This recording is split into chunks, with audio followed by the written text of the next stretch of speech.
सावधान सिद्ध ब्रह्मनाथ।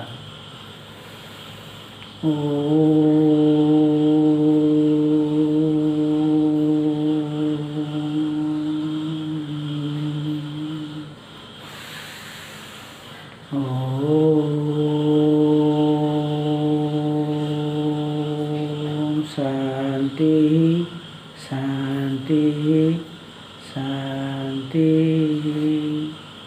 स्वस्थ। Dear students, you are welcome to the class. In the previous classes, we have an elaborate discussion about the number of verbs, the verbal pattern, etc.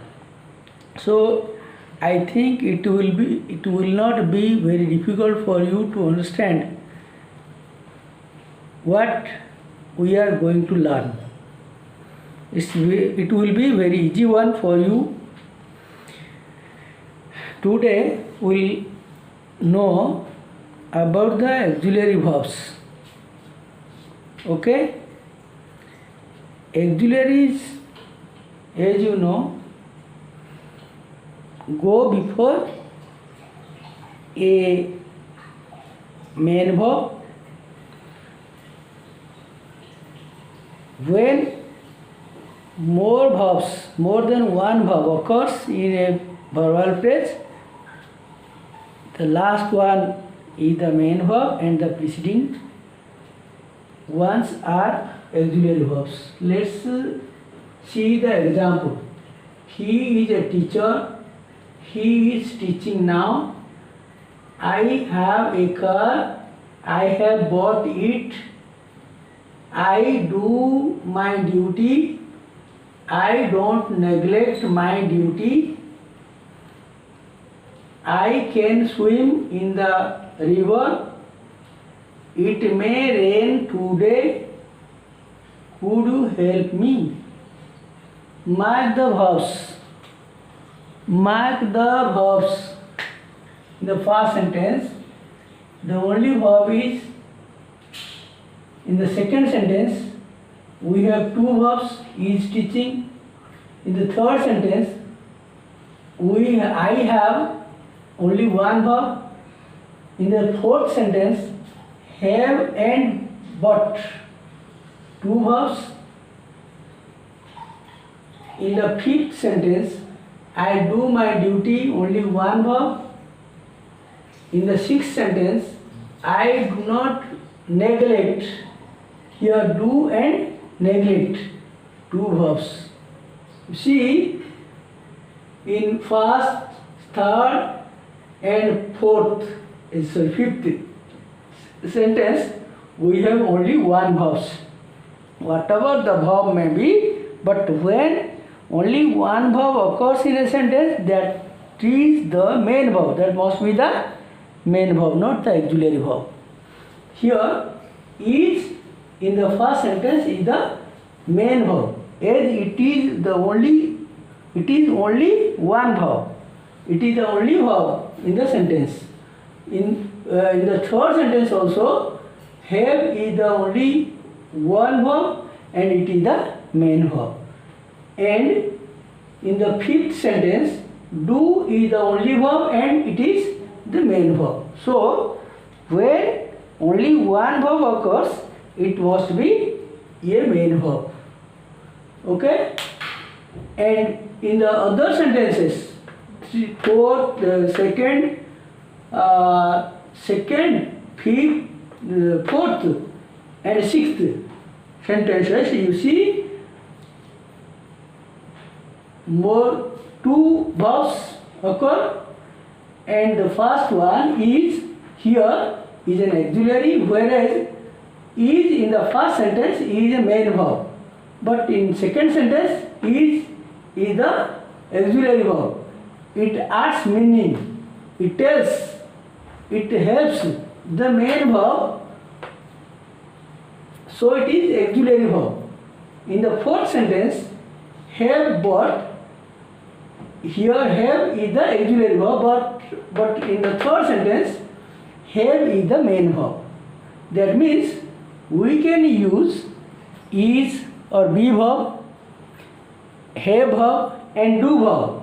From this we come to know that these three verbs, do verb, be verb, do verb and have verb, they can be used both as main verb and auxiliary verbs. Okay, got it? So they are called primary auxiliaries. They are called primary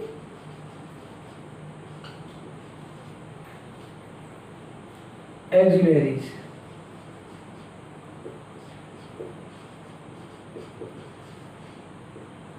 The primary auxiliaries can be used. The primary auxiliaries, that is be verb, have verb and do verb, can be used both as main verb and auxiliary verbs. Okay. Next, in the seventh example, you see, I can swim in the river. I can swim in the river. Here, can adds meaning to, goes with or adds meaning to the main verb swim. It tells the ability. Can tells the ability. I can swim in the river. It is used to tell the ability of the verb, meaning expressed by the main verb. The action, ability of the action expressed by the main verb. Next, in the eighth example, it may rain today. Main verb is rain and auxiliary is may. It adds meaning. It tells the possibility of something happening. Next, in the ninth example, could you help me? Here, could is used to express request, polite request, and main verb is help. Got it? So, this type of verbs, can, may, could, these are called the modals because they tell the modality of the main verb. Got it? They tell the modality of the main verb. They express meaning of ability, possibility, request, necessity, obligation, advice, certainty, wish, etc. Got it? But the primary verbs, primary auxiliaries, tell the tense of the main verb. Okay? From the above discussion, we conclude that verbs are of two types, main verb and auxiliary verb, and auxiliary verbs are of two types, primary auxiliaries and modals. Primary auxiliaries are the be verbs, have verb and do verb. Be verb means is, am, are, was, were, been, being. And have verbs, have, has, had as auxiliary. And do verb, do, does, did. They are used as auxiliaries. Their modals are of two types, paired forms, and they have two forms, paired forms and single forms. Paired forms and single forms. Paired forms are of 8 in all. Will, would, shall, should, can, could, may, might. Okay? Single forms, again, divided into two types, that is semi-modal and pure modal. Pure modals are must and ought to, but semi-modals are of three: need, dare and used to. These semi-modals can be used both as main verb and auxiliary verb, mind it. And other auxiliary modals cannot be used as main verbs. They are always go in the first position of the auxiliaries. They have no non-finite forms. They are always used at the first of the verb group, so they are finite verbs. The verb that goes in the first position of the verbs is the finite verb. So they have finite forms but no non-finite forms. They cannot be used as non-finite verb. You will learn later non-finite verb. But semi-modals, need, dare, used to can be used as main verb and auxiliary verb. For example, I need a pen. Here only one verb. I need your help. You see, this is the only verb, so it is main verb. Okay? But you can also use it as an auxiliary verb. I needn't go there. You needn't go there. You needn't go there. Here, main verb is go and auxiliary verb is need. Okay? So, these are semi-modals: need, dare and used to. These three modals are semi-modals. They can be used both as auxiliary verb and main verb. You have already learnt about this. I have told you to know the use of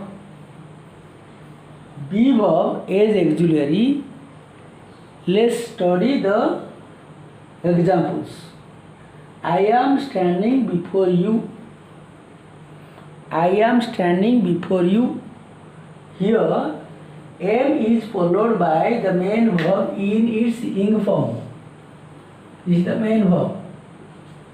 And it is in ing form. And this form, verb form, be plus ing form, express progressive, an action on progress. Got it? We have already learnt it. To express progressive action on progress, we use be verb plus ing form of the main verb. Okay? Next, number 2.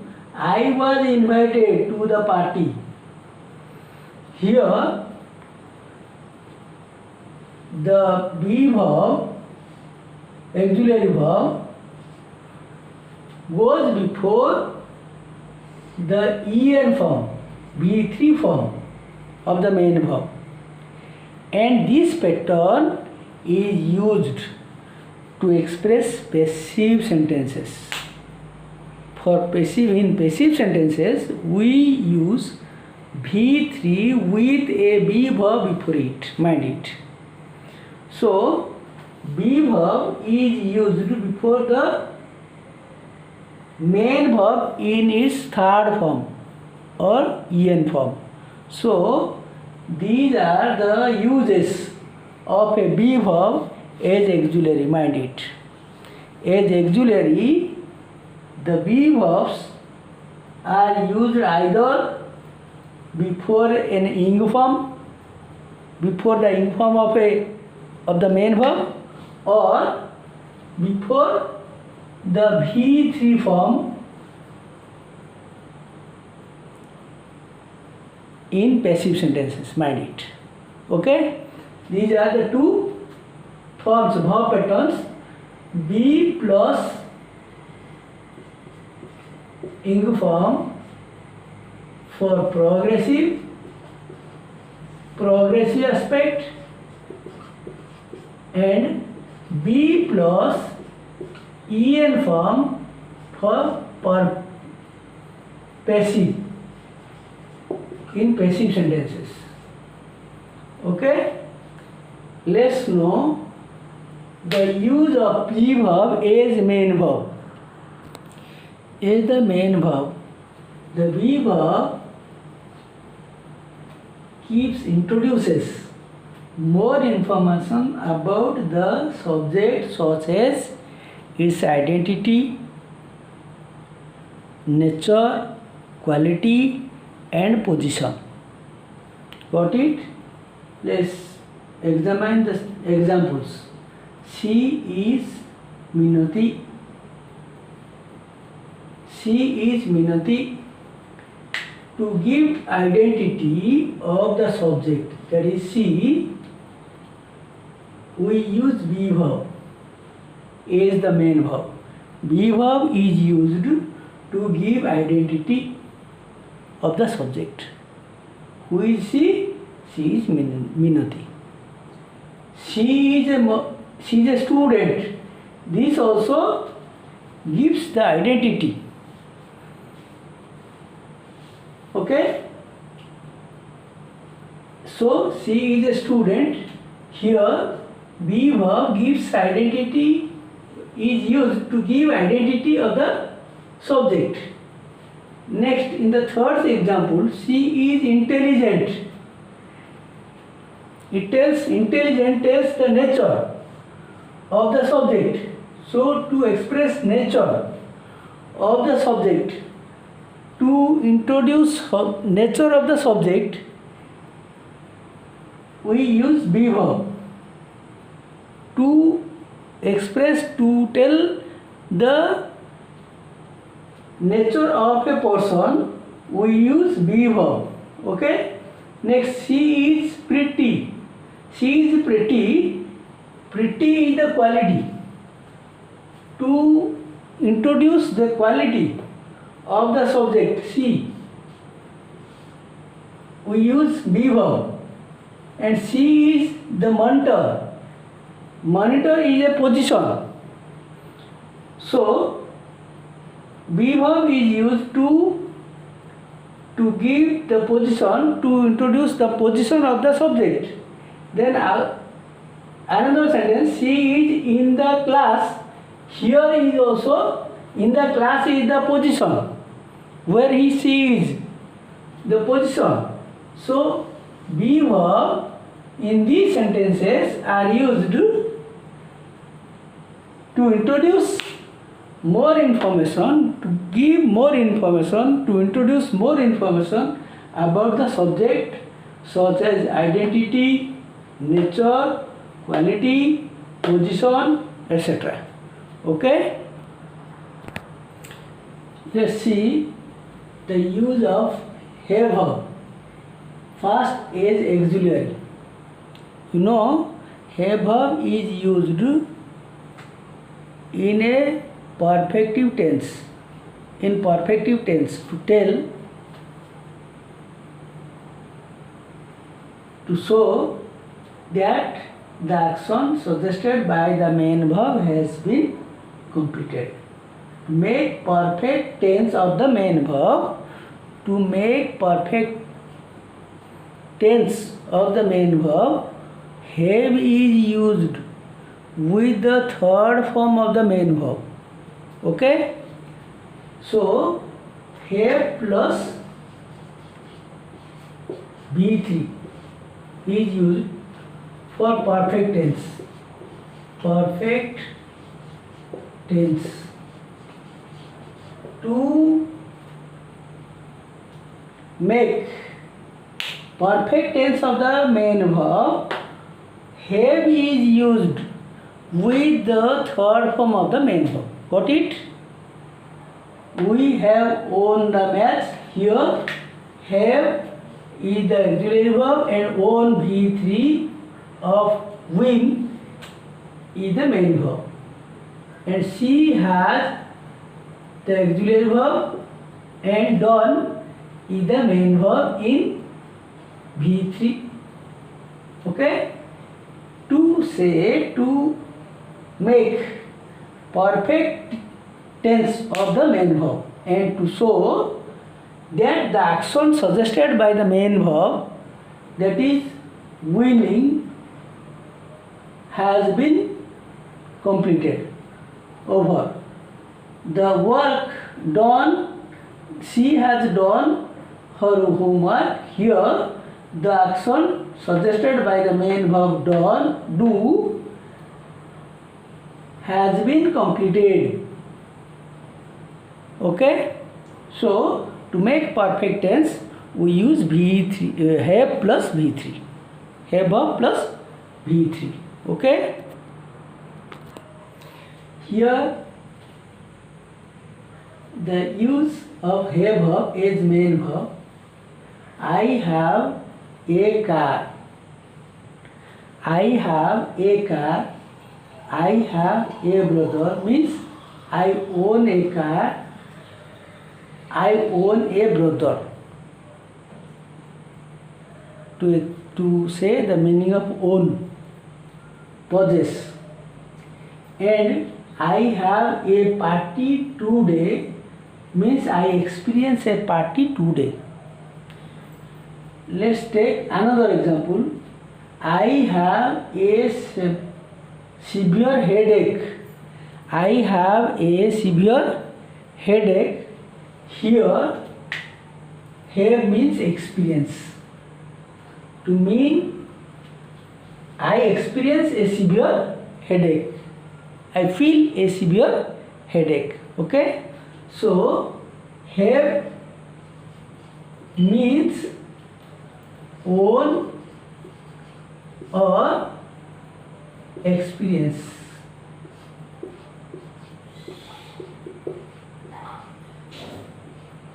Or enjoy. Okay? To mean own, experience or enjoy, we use have as main verb. Possession or ownership, experience or enjoyment is expressed by the have verb when it is used as the main verb. Let's know the use of do verb as auxiliary verb. You know, do verb is used as an auxiliary verb in negative and interrogative sentences only. Mind it. In negative and interrogative sentences, do verb is used as an auxiliary. I do not know how to dance. I do not know how to dance. Here, know is the main verb and do is used to make it negative, to make the negative sentence. When affirmative sentence, I know how to dance. To turn into negative, use I don't know how to dance.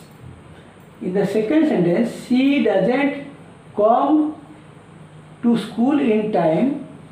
Suppose in affirmative sentence, it will be she comes to school in time. When we make it into negative, turn into negative, she doesn't come to school in time. She comes in time, she doesn't come to school in time. In the interrogative sentence, do you know me? Here, you know me. Suppose a sentence is you know me. To make into interrogative, to make into interrogative, we use do you know me. Every main verb has a do verb in it. know equal to do plus know, and knows equal to does plus know, and knew, K-N-E-W, knew equal to did plus know. Okay, so the main verb contains a be verb, a do verb in it, a do verb in it. We can break the main verb and use in negative or interrogative sentences. You see, negative interrogative, don't do, negative sentence, don't do it now. You see, the first do is auxiliary verb, but the second main verb. Don't do it now. If it is an affirmative sentence, do it now. Do it now. To turn into negative, don't do it now. Got it? So this is very easy one. And you see the use of do verb as main verb. I do my duty, only verb, so it is main verb. Do means perform. Do means perform.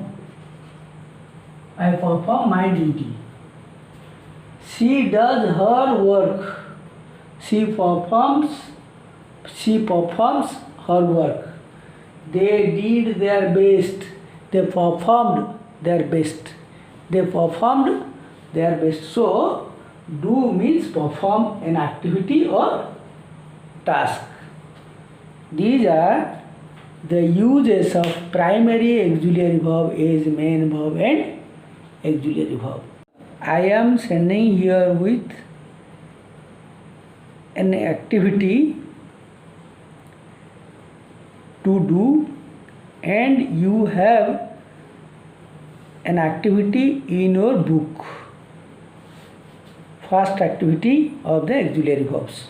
Do them. Thank you. Today this much.